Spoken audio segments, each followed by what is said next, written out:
죽음에서 살려주신 절대신 하느님. 저자 정명석. 19번째 사연. 계곡 적진에 잘못 들어갔다가 구사일생한 이야기. 중대장이 나침반을 잘못 봐서 적진으로 들어갔다. 한 번은 비가 세차게 쏟아지는 날, 우리 중대는 차이산에서 약 200mm 떨어진 곳으로 작전을 나갔다. 지역이 높은 곳에 천막을 치고 오후부터 사우주 경계를 했다. 그날 몇 시간 동안 비가 퍼부었다. 나는 그물을 서면서 성경을 읽었다. 비가 와서 성경이 적기에 비닐을 덮어놓고 읽은 것이다. 우리 중대는 해가 지고 저녁 식사를 한 후에 그곳에서 하룻밤을 지내고 다음날 새벽에 깊은 계곡을 빠져나가면서 작전하자고 계획하였다. 그런데 이른 아침에 우리 중대가 도착한 그 계곡은 적의 큰 부대가 주둔해 있는 지역이었다. 대대나 연대 규모의 적들이 주둔해 있는 곳이었다. 우리 중대장이 나침반을 잘못 봐서 적진으로 들어가게 된 것이었다. 워낙 대병력의 적진 속에 들어갔기 때문에 우리 중대가 적들과 전투를 벌인다면 많은 생명의 손실을 당하게 되어 있었다. 우리 중대는 잽싸게 후퇴하기 시작했다.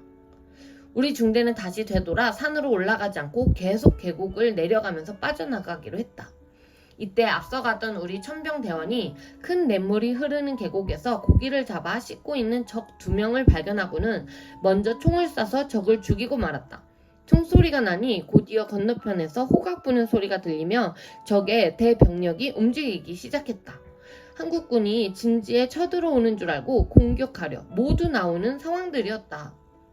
그때부터 우리 중대는 본격적으로 계곡을 빠져나오려고 잽싸게 후퇴하기 시작했다.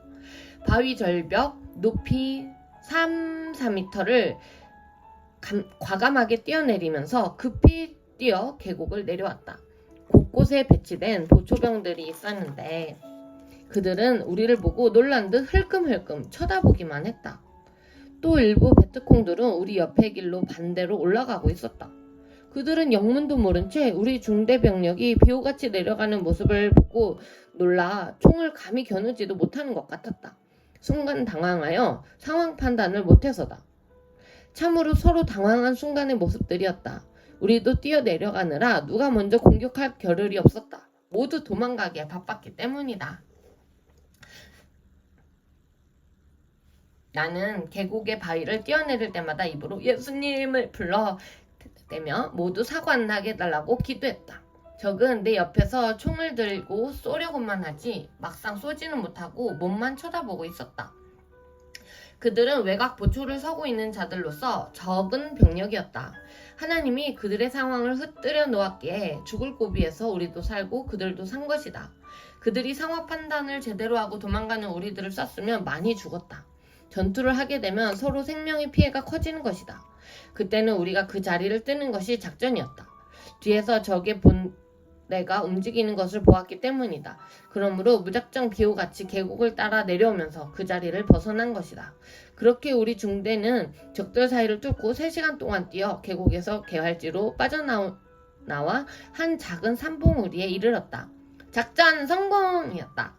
우리는 일단 잠복해서 자리를 잡고 사태를 파악하려고 거기에 홀을 파고 진지를 구축했다. 3시간 동안 적진을 벗어나기까지 한 명도 죽지 않은 것은 기적이었다. 이날 우리가 적진을 벗어나기까지 그들은 총을 한 방도 쏘지 않았다. 한 명도 죽지 않고 구사일생으로 살아나온 것은 그야말로 기적이었다. 하나님과 성령님께서 절대적으로 상황을 틀어서 서로 살게 행하신 일이었다. 이날 적진 대부대 속에 들어간 우리가 만일 그들과 붙어 싸웠으면 엄청난 사람이 죽었다. 그때 갑자기 작전이 벌어졌으면 우리 중대는 큰 생명의 피해를 봤을 것이다.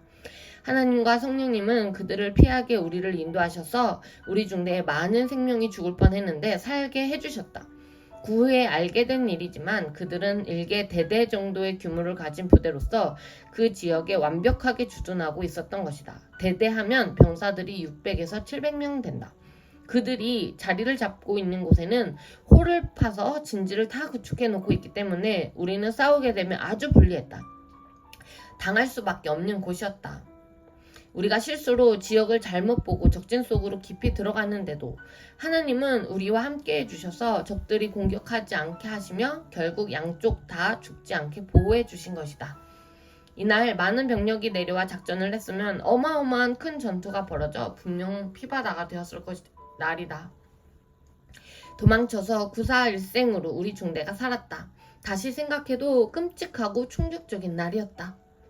사람이 막다른 골목에 처하니 그 높은 곳을 생각지 않고 3-4m 높이의 바위를 막 뛰어내렸다. 뛰지 않으면 죽으니 안 뛸 수가 없었던 것이다. 죽음을 피해 도망칠 때는 아무것도 생각이 나지 않았다. 3시간 동안 높은 바위도 뛰어내리며 정신없이 도망치다 보니 전우들 중에는 무릎을 다친 자도 있고 휴대했던 대검이 빠져 달아나는 등 이지가지 소지품을 잃어버린 자들도 많았다. 그렇지만 모두 무사하게 살아왔다. 일개의 중대가 죽음의 장소에 들어갔다 나온 것이다.